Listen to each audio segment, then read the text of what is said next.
We have Philip Kulis joining us from SRF Consulting.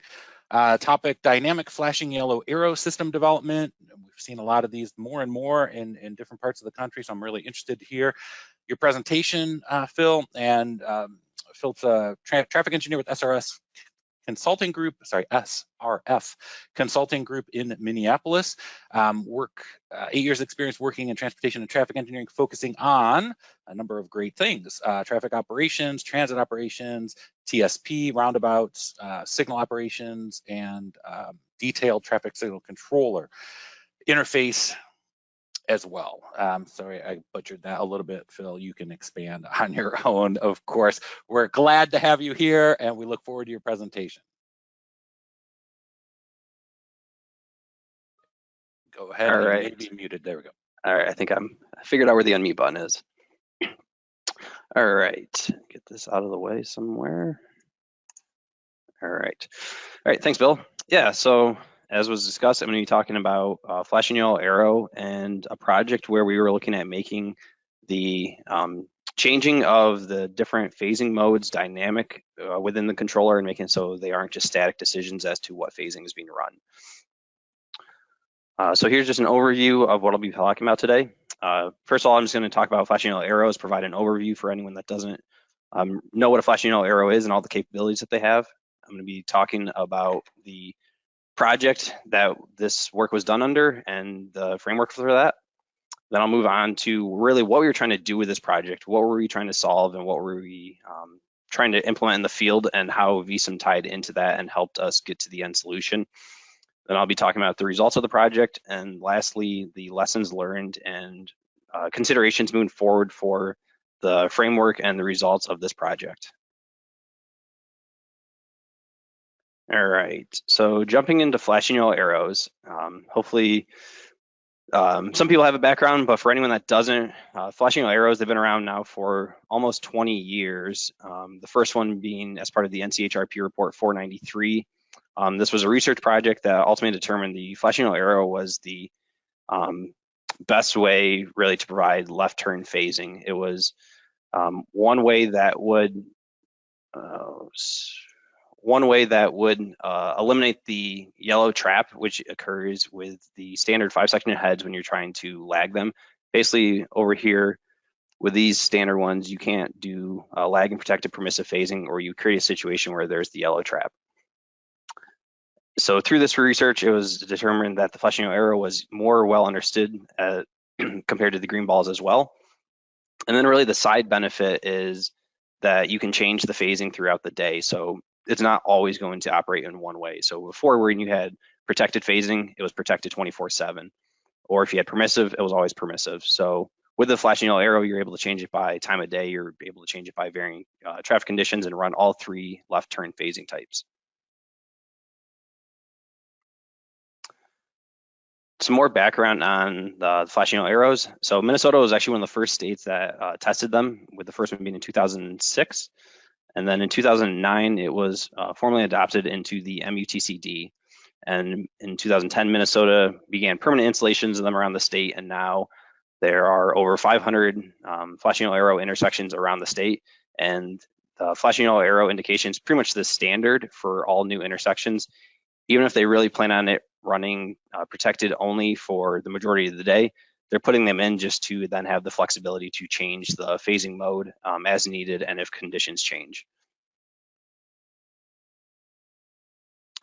All right, jumping into the project development. So this project really is a sort of unique project in terms of ones that consultants typically work on.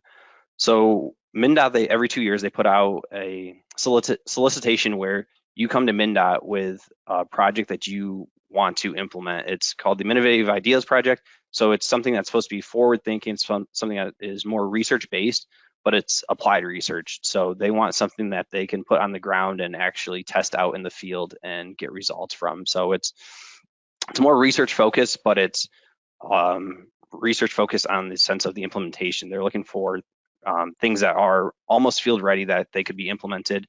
And if they like the results of it, they could start looking at putting them in the field on a more wide scale basis. So this project was completed in 2018, and then they've actually just reissued the new solicitation in 2020.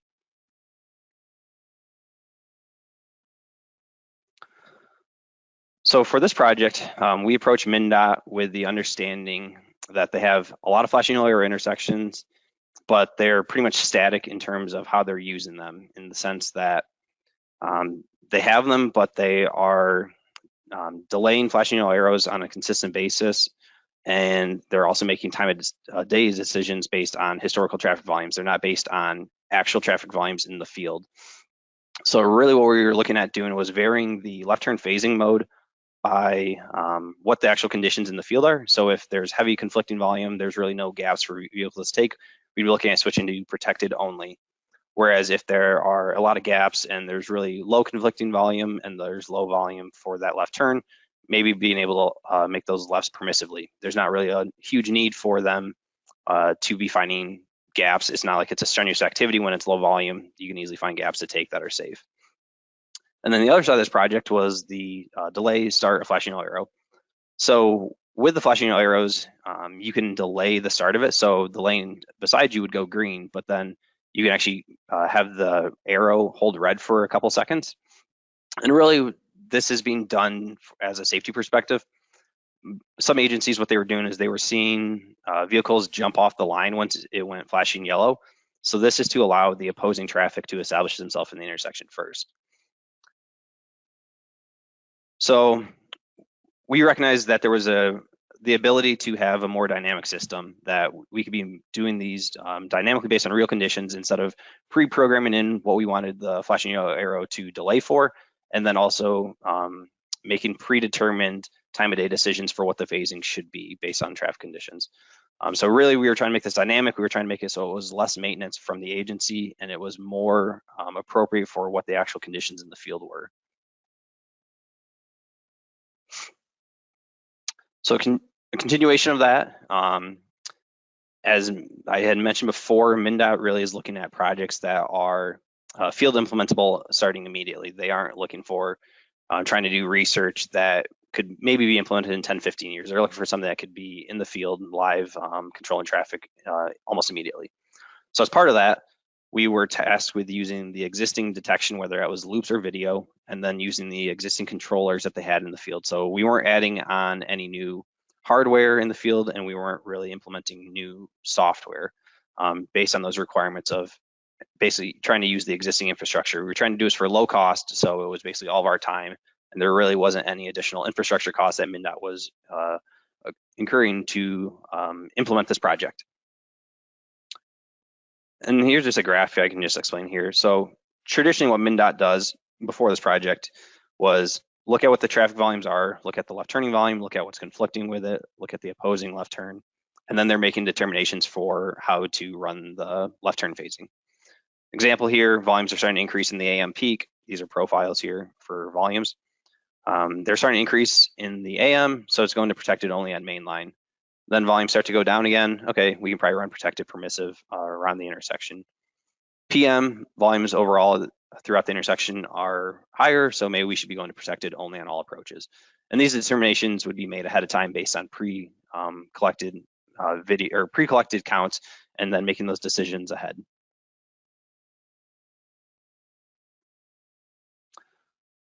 So through this project, there was the two goals. We were trying to make the dynamic in terms of the phasing mode decisions and then also the delay start. So with the goals, we were trying to maintain safety. So anything we did, we were making sure that we weren't increasing the number of crashes. So through changing the left turn phasing, that is a risk that if we go to a less conservative left turn phasing type, that crashes could increase. So we were monitoring crashes, trying to make sure that we weren't increasing them. We were also trying to reduce off-peak delay. So basically during lower volume times when protected phasing isn't necessarily needed, we were trying to reduce the delay that vehicles were experiencing. Another performance measure here is the decrease in negative feedback. So anyone that's ever operated traffic signals before knows that you're going to experience complaints. So you're really trying to minimize those. I mean, we didn't want to implement something where all of a sudden MnDOT was receiving 20 complaints a day about the decisions that were being made. So that was another performance measure that was being monitored. And then over here in the long-term project goals, really we're trying to reduce the operational cost to MnDOT through this. So by making it dynamic, there's a reduced cost of collecting video counts every so often and processing them and making new decisions, especially in, I would say, Minnesota. So where there's more free intersections where they're not running in coordination, they can do the same thing for 10 years without any modifications. But you might have to change left turn phasing decisions. So we were trying to come up with a solution that would really lower those costs. And one thing we recognized is this is going to be a lot of controller programming where we developing our own logic that goes in the controller. Ultimately, it turns out there's a lot of logic statements required for this, and that's really tough to implement on a wide scale basis of having to implement in 100 logic statements at every controller. There's a lot of chance for error. I mean, that's error prone in the sense that somebody's got to type those all in. If you mess up one of those logic statements, it doesn't work. So really a long-term goal would be working with the controller vendors to get this type of system implemented in their controller that it's more easily implementable on a wide scale basis. System design here. So this is jumping into the actual project itself. So this is where we were coming up with the logic and coming up with the solution to the issues that I had just presented. So really what we're doing is we're taking the existing detection that's in the field, and then we're putting that into the signal controller. So those inputs from those detection points are coming in, and then we're using those detections to process through our algorithms and also make these decisions. So there's the two decisions that are being made in terms of the phasing mode, and then also whether to delay the start of flashing yellow arrow and for how long. So here's a high level look at it. Just to explain this more for anyone that is a little confused here. So what I'm talking about. So in practice, it sounds pretty easy to do. Once you start talking about more of the logic statements, it's a little bit harder to actually make it work in the field appropriately. But so with the dynamic flashing yellow arrow start delay, when the phase is up, so the left turn phase is coming up next, it's checking to see if there's opposing traffic in those lanes. And if there is opposing traffic, the decision is, okay, delay start of yellow or delay start of flashing yellow arrow. And if it's been delayed for a certain number of seconds, delay it, or if it's exceeded the pre-programmed threshold that is user programmable. So for our project, we were using 6 seconds. So if it's already been delayed for 6 seconds, you can turn it on. And the thought of that is after 6 seconds, the opposing traffic should have established itself in the intersection already. And then with this one, we also were checking if the opposing walk phase was on as well. So if the walk phase that was be conflicting with left turn is on, it was delaying as well to allow pedestrians to establish themselves in the intersection more. Dynamic phase mode one, this is looking at the gaps in opposing traffic. So high level, if there's 3 cycles where there's a predefined gap, which I'll talk about more and how we calibrated that. But if there's 3 consecutives with gaps, it can go to protected permissive. Then after it's in protected permissive, if there's 3 consecutive cycles with no gaps, go to protected only. So high level, it was looking at change between protected only and protected permissive. All right, so how was VSIM used in this project? So this was really a different application of VSIM than a lot of people use. I mean, we were using it more for software development in the controller and really bench testing the system that we were developing. Through this, we were developing over 100 logic statements were required to implement these in the field. So there's a lot of programming, and anyone that's programmed into controller before knows that there's really no debugging system for your programming. If it doesn't work, there's no feedback that can tell you where you screwed up. So debugging is really a thing with programming in the controller. So through VSIM, we were able to use it. We were able to test many different scenarios. We were able to monitor logic statements to see if they're going false, true, the decisions that were being made. So we were able to use it to debug the software.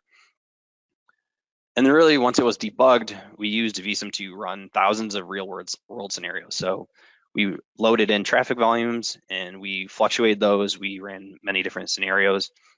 And really through this, we were able to simulate days and days of decision making. So it helped build the confidence of the system before being implemented in the field.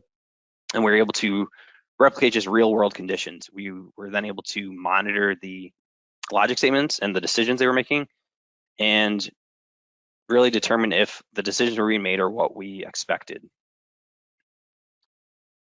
And through the use of VSIM here, we did modify the system quite a bit based on what we were seeing in VSIM.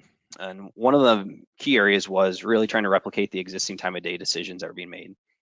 So the decisions that were being made in the field already, they were ones that MnDOT felt comfortable with, meaning that they felt comfortable when it was running protected permissive, when it was running protected. So what we were doing is trying to match the gap settings that we had. So the gaps I was looking for in traffic, and we were altering those to try to replicate those decisions. And ultimately we came to a system that was more aggressive to jump into protected only and more conservative to jump out. And another area with MnDOT is EVP. They've experienced a lot of issues with emerging vehicle preemptions and also the transition into and out of coordination. So we were testing a lot of different scenarios trying to see if the system failed under any of those situations. So this programming was implemented at 4 different sites around Minnesota. I won't dive into those because most people here probably have no idea where they are, but just know that these systems actually were implemented in the field, and we ran them for 6 or so months with actually collecting results. Ultimately, the dynamic flashing yellow arrow start delay one worked great. There was, here's a table showing, or a figure showing the results of the different phases and then the delay seconds. So delay of the start of flashing yellow arrow ranged from 0 to 6 seconds, which is what we expected based on how we had programmed it up.